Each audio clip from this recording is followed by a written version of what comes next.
Gaddafi কিভাবে আমেরিকার শত্রুতে পরিণত হয়েছিল? কর্নেল মুয়াম্মার গাদ্দাফি, যিনি জাতিসংঘের মঞ্চে দাঁড়িয়ে আমেরিকাকে শয়তান বলেছিলেন। আমেরিকার সঙ্গে গাদ্দাফির আসল শত্রুতা শুরু হয় গালফ অফ সিদ্রা নিয়ে।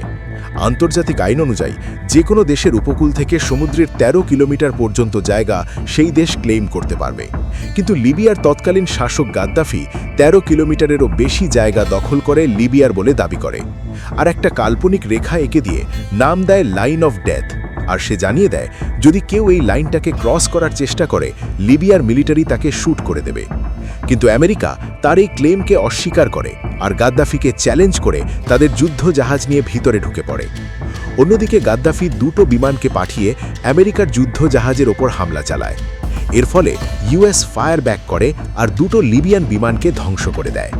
আর এই ঘটনার পরেই আমেরিকা লিবিয়ার ওপর স্যাংশন লাগিয়ে দেয়। কিন্তু এই ঘটনার কয়েকদিন পরই বার্লিনে একটি নাইট ক্লাবে বোম ব্লাস্ট হয় আর 2 জন আমেরিকান সেনা মারা যায়।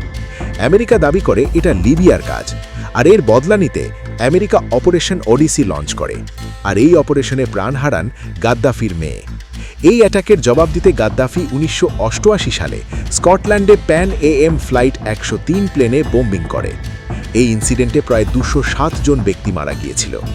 ২০০৩ সালে গাদ্দাফি দায়কে স্বীকার করেছিল, আর এই সময় থেকেই গাদ্দাফি পশ্চিমা দেশগুলোর সাথে ওপেনলি বিরোধিতা করতে শুরু করে।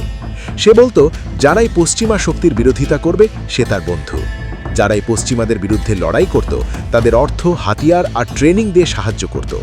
যেমন প্যালেস্টাইনের স্বাধীনতার জন্য ইয়াসির আরাফাতের PLO পার্টিকে সাপোর্ট করে।